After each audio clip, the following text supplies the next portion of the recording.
Hi. So I'm going to redo the reinstatement video that I did before.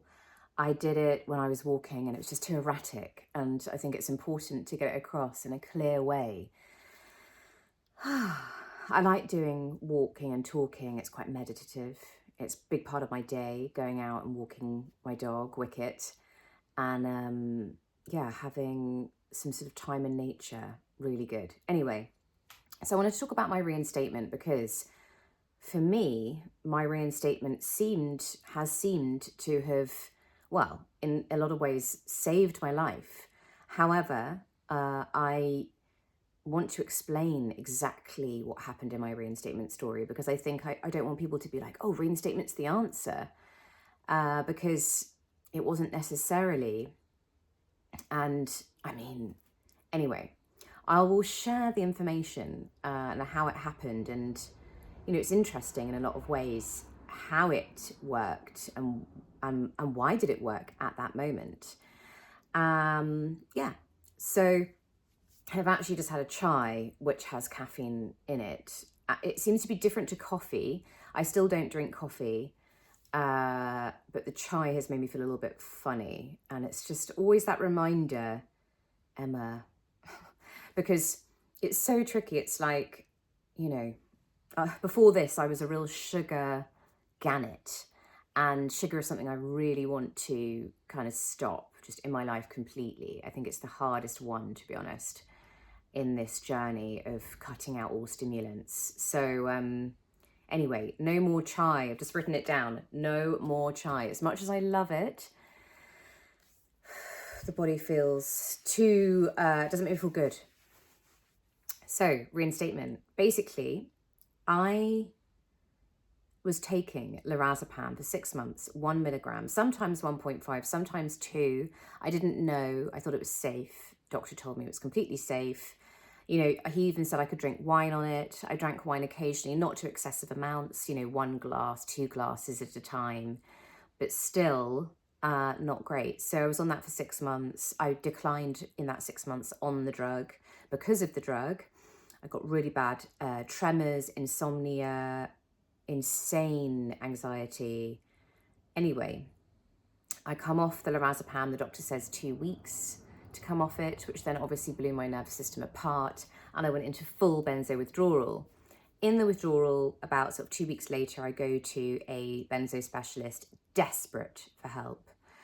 And he said, reinstate, basically try taking it again to stop the withdrawal and then taper off slower over 6 months to a year, which is obviously what I should have done initially. Anyway, God, if I think back, if I had tapered down like from 6 months to a year instead of 2 weeks, then I would not have I would have not almost died. That really was and also if I hadn't been given it, number one. Anyway, so I tried taking it again and it does not work. So this reinstatement initially does not work. And this is very much 2 weeks after I've stopped it. Everything is awful. It makes my insomnia worse. It makes the withdrawal so much worse. Then I go to another doctor who says, why don't you try Valium because it's longer acting? Do a straight switch. And you don't know anything. You've got everyone telling you it's it's not the drug. And obviously I knew, but then again, you're not given any of the right advice. So I do a straight switch, which sends me into just hell, more hell. And I became so unstable that this then ended in getting basically put in a psychiatric unit for 3 days, where I was given olanzapine, which I felt at that time almost killed me. I passed out 3 or 4 times. I don't know how my brain is still in one piece. And I touch wood as I say this, even now. So basically, I was also given sertraline. I come out of there. I stopped taking all medication because at that point it's making me feel like it's killing me, which it kind of was, definitely 100%. But I'm now in a terrible state. It's way worse than before. All this medication they've given me. It's just really dark stuff. Like, I couldn't even string a sentence together. I couldn't walk properly. I had movement problems, eyesight problems, hearing problems, everything problems. akathisia to its peak, really bad pacing. I mean, the pacing was really, really, really bad. Wow. Anyway, so then I end up declining further and further and further to the point of not eating, not sleeping, down to like 4 or 5 stone, because the amount of drug harm just to my body had completely messed everything up, that I was just in this spiral of decline, you know. Then I get, basically the doctors come round my mum's house at this point and say, you know, we need to get into hospital, we need to rehydrate her. You know, one woman was like, you know, I've never seen anyone this unwell before in my whole life. And it's really horror show kind of stuff. And I basically get sectioned again because I refuse to leave my house. I think everyone's trying to kill me at this point. I mean, to be honest, who blames me? I know the medication is not good, but at this point I'm in a really heavy psychosis. I don't really know what's going on. I think I've died. I thought I died and gone to hell. Anyway, so I end up in this hospital where they rehydrate me, and they also give me 4 milligrams of lorazepam. Now at this point, it's 2.5 to 3 months out from stopping the lorazepam. I haven't been given it again. I've just been given all these other drugs. I have a brief window of about an evening or an afternoon where I'm normal, reasonably normal. But it's kind of, I'm so confused. I'm in a hospital. I managed to eat. I had normal sensations in my body where I could eat. And I even took a selfie. I spoke to my friend who was sat next to the, you know, it was really weird. And I had conversations then that I cannot remember, but I was normal. You know, something about that 4 milligrams of lorazepam. Anyway, I snap back into withdrawal and I end up back in a psychiatric unit for 2 weeks this time. I'm given risperidone to a very high dose, 6 milligrams, mirtazapine 30 milligrams. The pain and suffering I experienced in those 2 weeks was horrendous. I don't know what's going on. I think I'm in hell the entire time.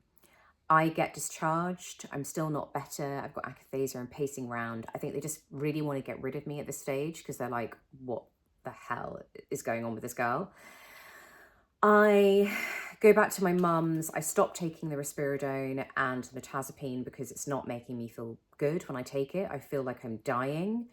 But at that stage, you know, it's kind of like I feel like my life is over. I already felt like it was over a long time ago. But it's like the actual act of ending your life, I could not do. And that was really what kept me alive through this entire thing. I could not go through with it. I couldn't think of a way to do it that wasn't horrendous. I couldn't think of maybe the fact that I probably end up worse than before and still alive. Anyway, so, and the fact is I didn't want to die. I didn't want any of this to happen to me. The irony, you know, everyone's like, have you had any suicidal thoughts or feelings in the last 24 hours? Yes, I have, due to the medication, not me as Emma. Me as Emma didn't want to die. Me as Emma didn't want to suffer like that. You know, no one does. And it puts you into this place and everyone's looking down at me like, oh, you're suicidal, get yourself together kind of thing. And it's like, I think anyone would be with akathisia, psychosis. There was no diagnosis.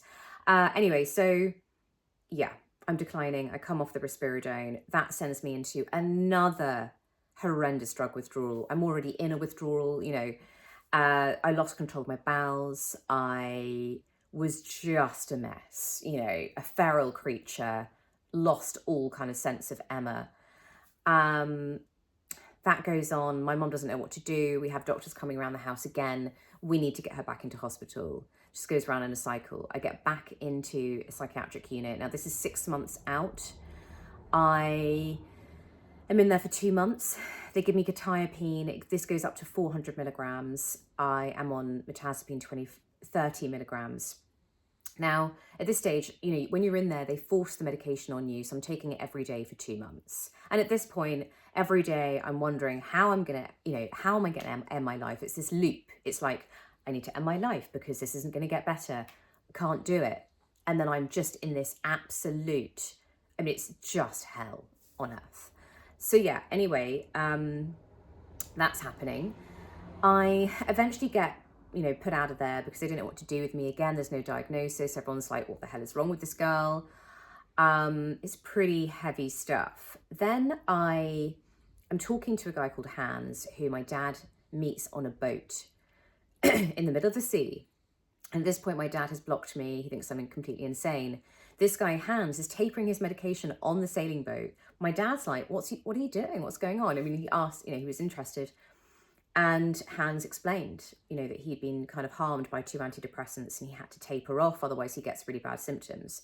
And it was in that moment, I think the penny dropped for my dad, finally, that everything I had been saying had actually been of truth, that this medication had all been making me very unwell, and giving me more and putting me in psychiatric units was not the answer. So he gives Hans my number, and then I start this contact with Hans. I'm in a terrible way. I'm still holding on, literally, I'm on the phone, messaging him as this feral wild creature, in the most amount of torture and pain and destruction in my body and mind. So Hans kind of sows the seed. He says, look, why don't you try at this stage? Taking a tiny bit of lorazepam. He was like, with a reinstatement, really, if you are going to do it, you do a tiny bit. And at this point, everyone's telling me all sorts of different information, the doctors, myself. I'm like, okay, that's not going to work. At this point, I'm really over, I've kindled, I've polydrugged. My body and mind are completely shot to pieces. Anyway, so then I think it comes to about 8 months. It's the 8-ish month mark out of stopping the lorazepam. There's been those moments along my journey where I've had a moment of snapping back when I've been given the lorazepam. Forgot, last psychiatric unit, the one that I go into, and I'm there for 2 months with the quetiapine and mirtazapine, a nurse one afternoon gives me 2 milligrams of lorazepam, because it's weird. It's like my spirit, I was like, I need lorazepam. And they all think that I'm a drug addict because I'm saying I need it. But I've worked out that when I'm given it, I snap back for a short period of time, and I'm just desperate at this point. The body's crying out, the soul is crying out, the subconscious is, everything is like, I need something about this lorazepam, I need it. Anyway, she gives it to me, 2 milligrams. She's not supposed to, because it's ironically for crisis situations. And in the psychiatric unit, I snap back for a whole evening, and I was normal. I was more normal than I was when I was prior, when I was almost dead with, down to 4 or 5 stone. And when they gave me the 4 milligrams, which was in the second psychiatric unit where I was for 2 weeks, they gave me 4 milligrams of it when I could eat, and I could eat again, and I could, it was just the weirdest thing. Anyway, so when I'm given this 2 milligrams in the third psychiatric unit, it had been about 6 months since stopping the benzo.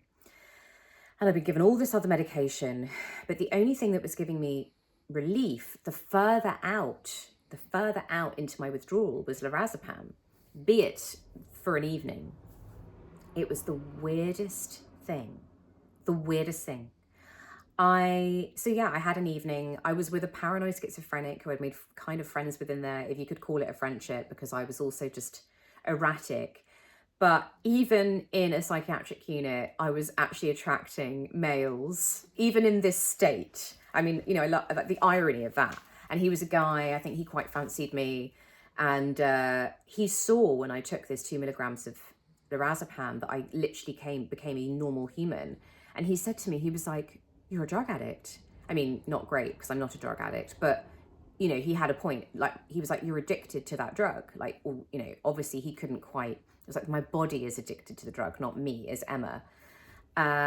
Anyway, he saw that, and I spent an evening having kind of reasonably normal interactions with people in a psychiatric unit, which was really bizarre. Anyway, next morning I'm back into the withdrawal. So when I am talking to Hans and he says this to me, it's like these seeds have already been sown. And to be honest, at that point, it's like, what else do I have? I'm taking quetiapine still. I didn't stop taking it when I came out of the third psychiatric unit. I kept taking it at night because it was making me sleep. So the quetiapine, the mirtazapine, not sure if it was because it was together, something about that quetiapine drug. The risperidone didn't seem to make me sleep when I was on it. but quetiapine really knocked me out, and mirtazapine for 6 hours a night. So I've been getting sleep for 6 hours a night for 2 months before the reinstatement. So I think that also had something, you know what I mean? Like, I'm trying to think logically here, like why it worked. So one morning, I've got a bottle of lorazepam. The nurses have left at the house because they said, take it for crisis situations, ironically. Anyway, I don't want to take it. I'm terrified of taking it, absolutely terrified. I think, well, maybe I'll take the whole lot. You know, I kept on thinking that maybe this is the way, because obviously you keep getting this suicidal ideation constantly, you know, like, anyway, I didn't want to do that because I didn't want to die. So I took 0.5 lorazepam one morning. As I say, I'm on 400 milligrams of quetiapine, 30 milligrams of mirtazapine, and I have been for 2 months so far. I had that brief window where I popped back for an evening, but for some reason, this time, I popped back and it seemed to stick. And it was weird because I knew intuitively, I was like, this is different. The last 2 times very much felt like I had a brief window of normality, whereas this time it felt like something was solid about this baseline that I was then given. However, I needed to keep taking the lorazepam to have that solid baseline. It wasn't going to stick otherwise, you know. And I mean, it's really a miracle, to be honest. But the interesting part of the story, I think, is it was for me, the further out I got into this horrendous withdrawal, I was in such a severe place that unless I had that reinstatement had happened, I would have died, like 100%. I was there. There was absolutely no way that after all of that polydrugging, you know, and all of that mess, I mean, it was, yeah, like how does a human even get through that? But anyway, so for me, it was really like a miracle saving life moment. And from that moment, I somehow, through a friend who had this very expensive psychiatrist, she's so sweet and kind, paid for me to have a session with him. He seemed to, in so many words, actually like see what had happened and agreed to prescribe me lorazepam. Very expensive business through a private psychiatrist when you have no money and everyone has deserted you. Anyway, we find our ways. Pure survival. Anyway, so yeah, I basically hold all drugs for about 3 weeks. I'm on 3 now: lorazepam, quetiapine, mirtazapine. And I can have these moments where I'm like, how am I going to get off these drugs? Like, am I even going to survive to the next day? Am I just going to go back into withdrawal any second? You know, it was just wild, the whole thing. Like how? Thousands of symptoms in half an hour were taken away by that reinstatement. But I do think, I was talking about this with Angie Peacock on a call with her, that something about those 3 together in that moment seemed to solidify this baseline for me. And so, as you can see, my reinstatement isn't just like a clear-cut journey.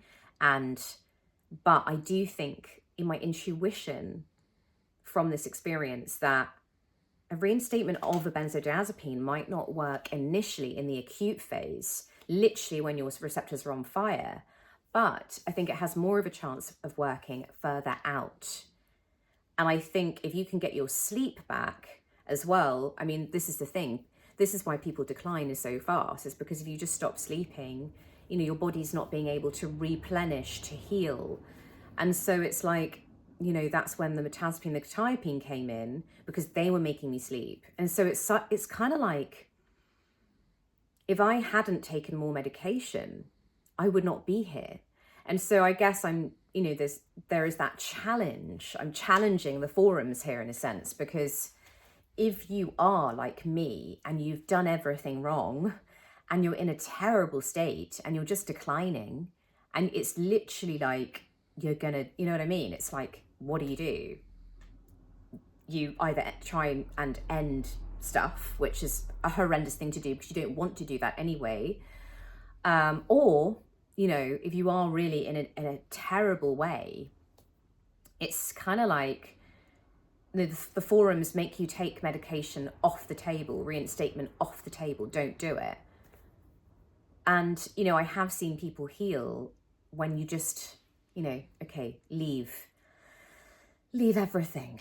Let the withdrawal take, you know, go. And if you are sleeping, you know, a little bit even, like, I think it's like there's a balance. It's like if you're not sleeping, if you're declining, if you're like me and you were just this feral creature running around, not like, and there was no hope and you were going to die in a matter of weeks if that kept going like that. You know what I mean?